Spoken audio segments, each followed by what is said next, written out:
Hello again. We're going to continue on with the completion of this report. We have done pages 1, 2, and 3. We are now going to move on through the report. Pages 4 and 5 there's nothing to fill out, so we just scroll through them. Don't do anything. Page number 6, everything pretty much auto-populates from different places within the form. The only information, and this is already there, but it wasn't there earlier, so I'm going to delete it. The information that I need you to complete on this form is this last line, the email address for the lender client. For some reason, all of this will populate from the assignment page, but the email address does not carry. So you're going to need to go out to the order form, find the email address for the client up here. On this order form, it's right here, appraisalinfo@titleappraisal.com, and just appraisalinfo@titleappraisal.com. Different order forms, just keep in mind, different order forms look different and the information is in different places. So just find the email address for the client, enter it there. Moving on down to the additional comparable page, this was already there. Originally it wasn't, so I'm just going to delete it to show you what it would have looked like before I finished it. These would have been completed when you did the sales comparison grid. Below here, we do the analysis on page 2 up here. So you don't put anything here, so you're just going to enter in NA.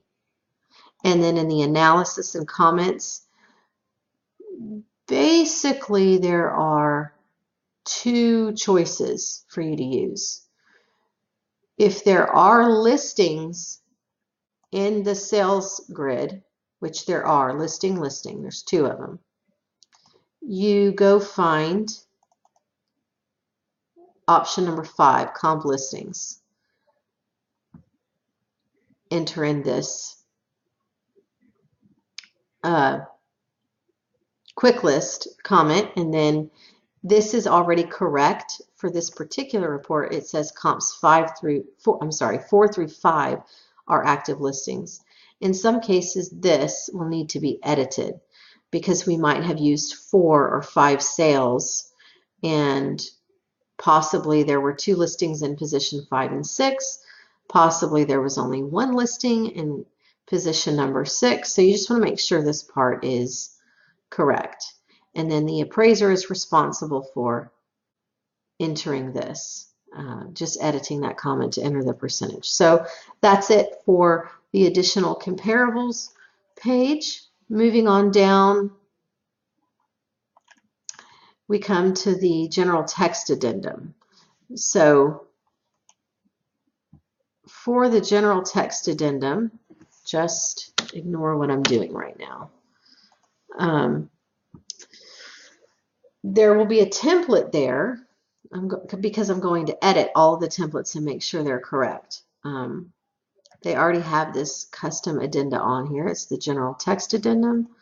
Load, I'm going to insert. Okay. So this is what you should see when you get to this point in the report. And you'll notice it's broken up by section from the earlier parts of the form. And everything says no additional comments except the site section. The site section in every report will have a highest and best use comment. And you can see that I have the instructions for what, if anything, to put here. And they're separated. So this is highest and best use, this is zoning, this has to do with sewer. So highest and best use. If the property is in a subdivision, select the highest and best use subdivision comment. If it's not in a subdivision, it's got meets and bounds, then you select the rural highest and best use.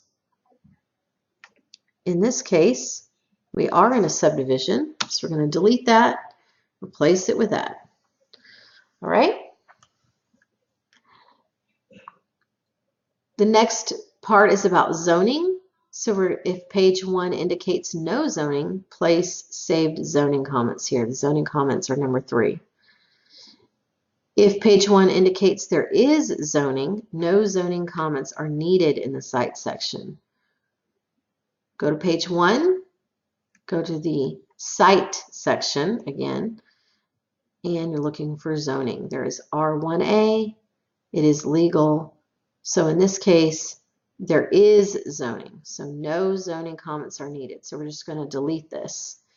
Instructional comments on down to the final grouping here. This has to do with sewer. So we're looking at page 1 and we're going to see what kind of sewer it has. We're looking for either septic, private community, or public.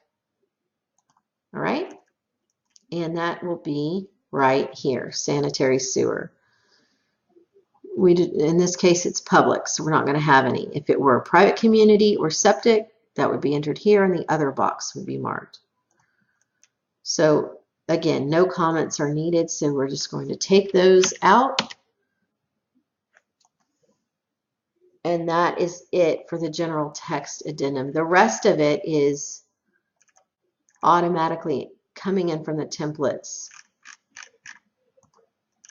So that's going to be it for this video. Thank you again.